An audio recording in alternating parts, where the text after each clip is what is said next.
Welcome. You are watching Line Screw 1. Man, I always had stories about the city life and the crazy nights. Figure I should probably give it a try. Baby, check it out, see what it's all about. Good morning from Stockholm, Sweden. My name is Line Screw 1 and I speak like this while I am in Sweden. That way I can convince the locals that I am a Swede too. Of course I don't talk like that. And actually, the Swedish don't really talk like that when they speak in English. You can thank the IKEA company and all their promotions that they do on television and radio in North America for the stereotype that Swedish people speak with that accent.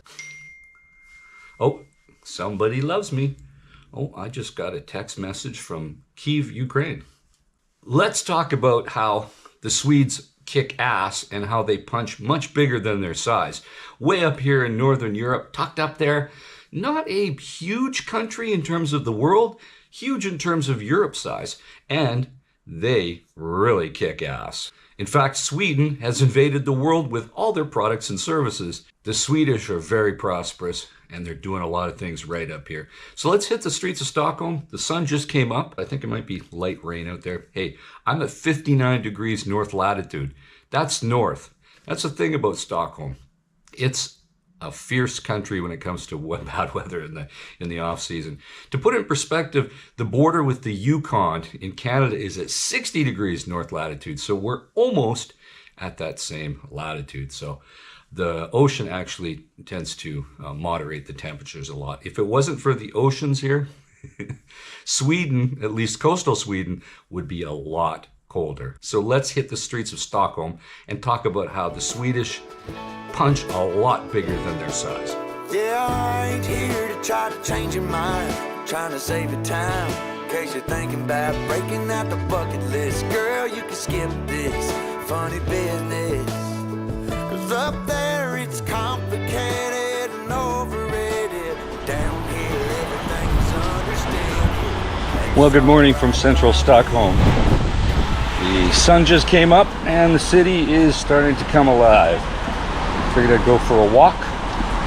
I'm actually staying at the Scandic Continental Hotel near Stockholm Central train station. The reason I can say where I'm staying is because by the time this video is uploaded, I won't be there. In fact, I'm grabbing a train out of the city today.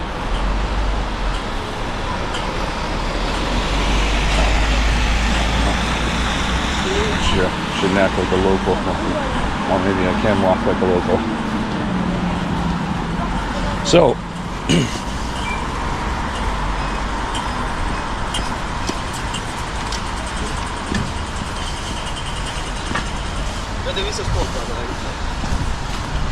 so let's talk about how Sweden kicks way above its weight class. You think about all the products and ideas and sensibilities that they've exported to the entire planet. You know, the obvious things, Swedish furniture designs like IKEA. And it's amazing how that IKEA company has profoundly expanded.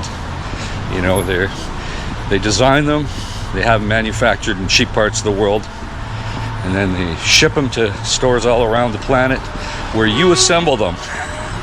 Brilliant idea.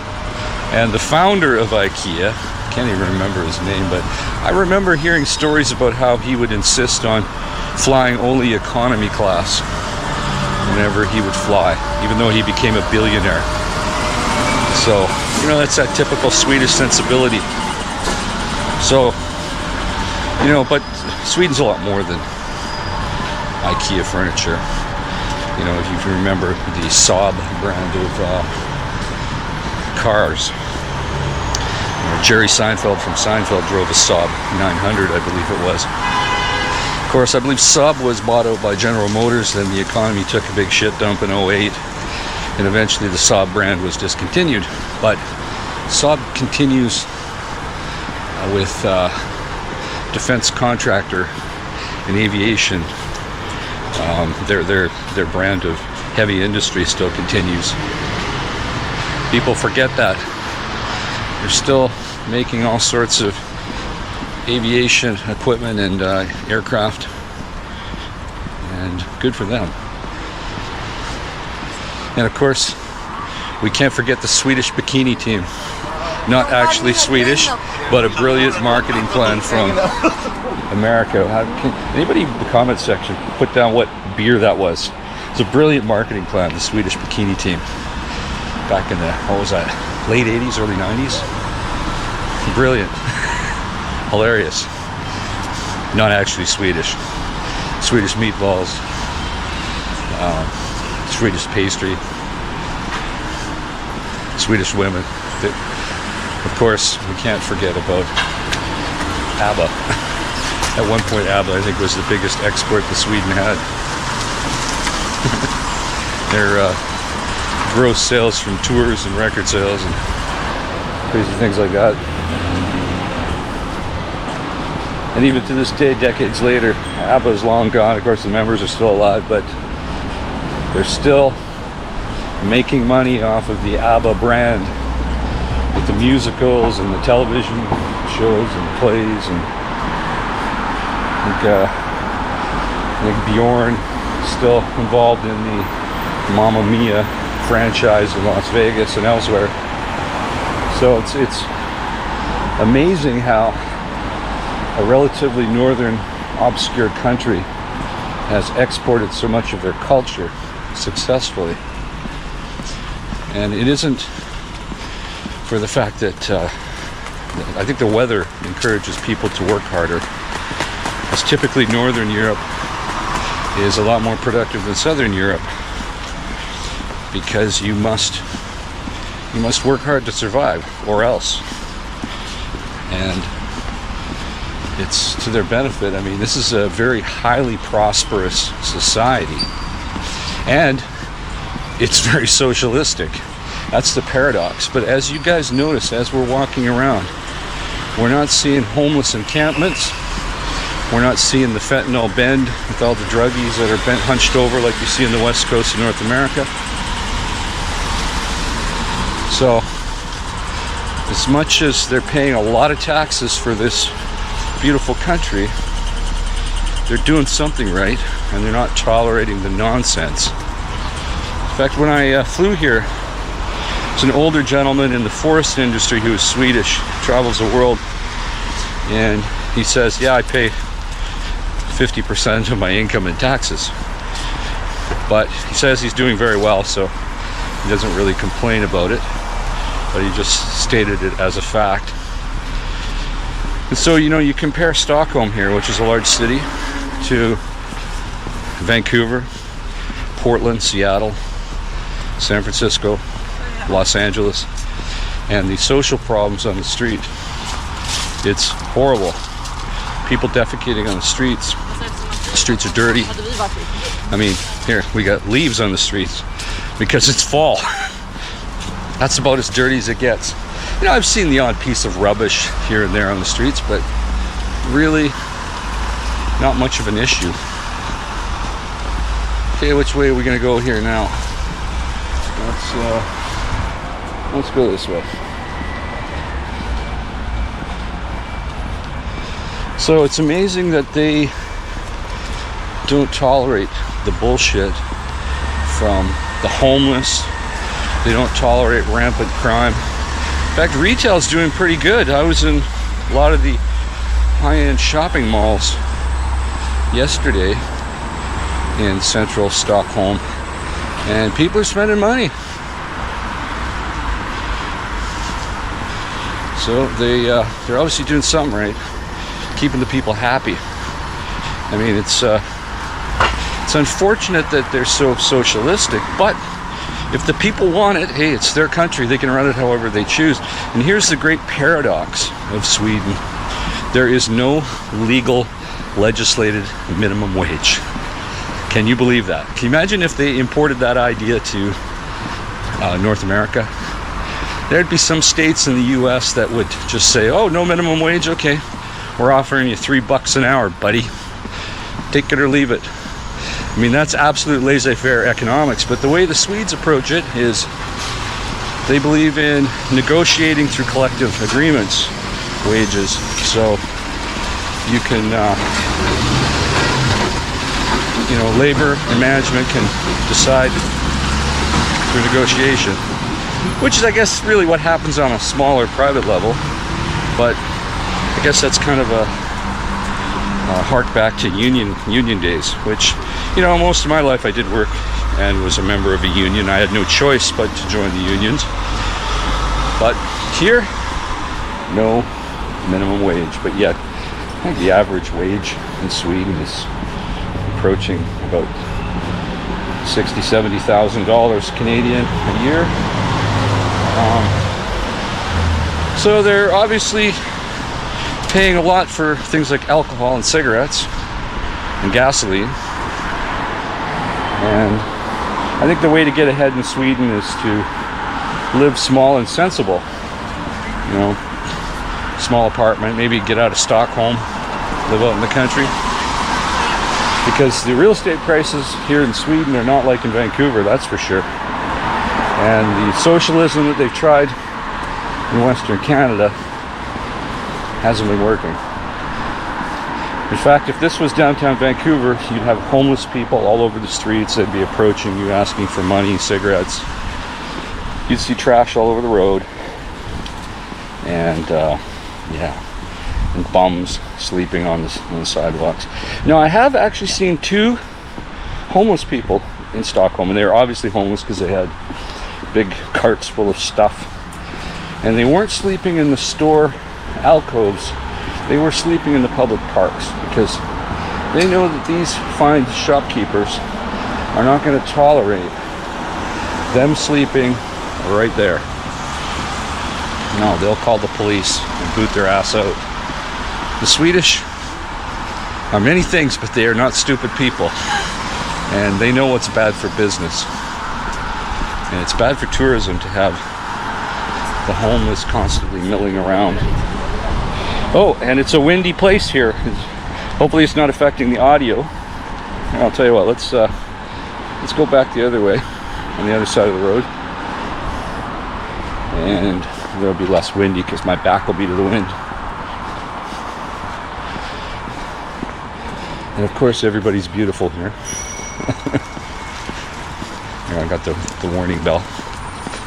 Yeah, you got to stay off the bike lane here. Make sure I don't get run over.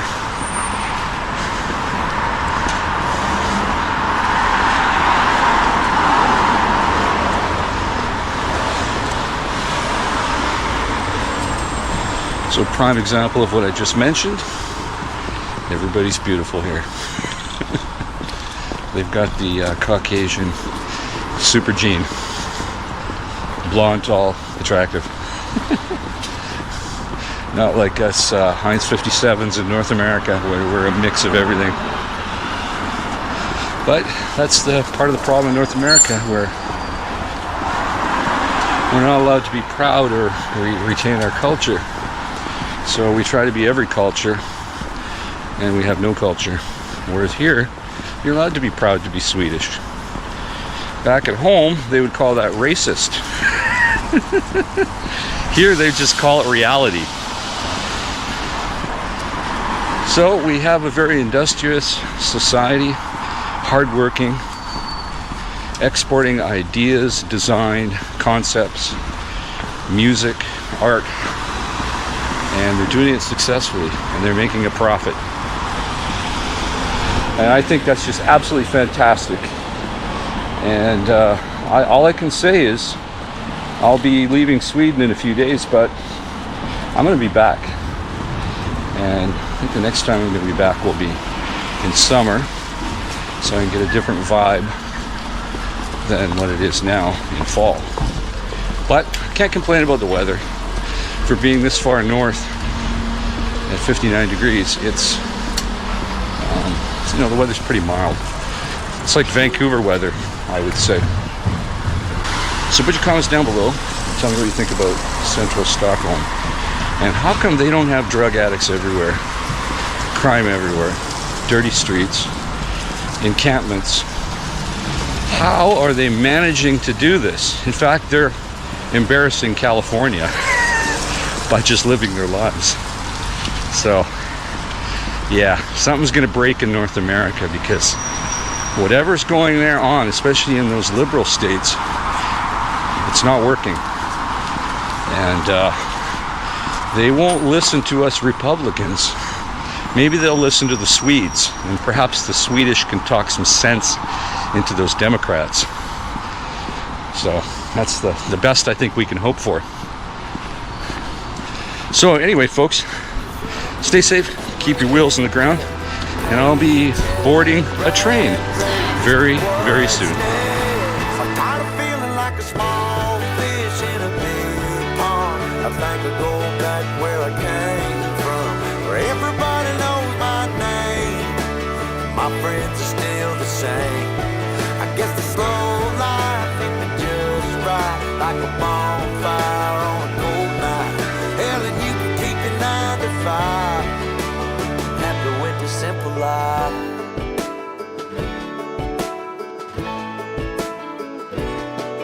Yeah, I ain't here to try to change your mind, trying to save your time, in case you're thinking about breaking out the bucket list. Girl, you can skip this funny business, 'cause up there it's complicated and overrated. Down here everything is understated. That's alright by me. I got everything that I need, but there is breakneck, paycheck, rat race. What's next? I'm tired of feeling like a small fish in a big pond. I think I'll go back where I came from, where everybody knows my name. All my friends are still the same. Hey YouTubers, subscribe to Line Screw 1. Good morning, ladies and gentlemen. Welcome on board. Gonna figure out what we've done, what we need to do. Yeah, I got you, I got you, I got you.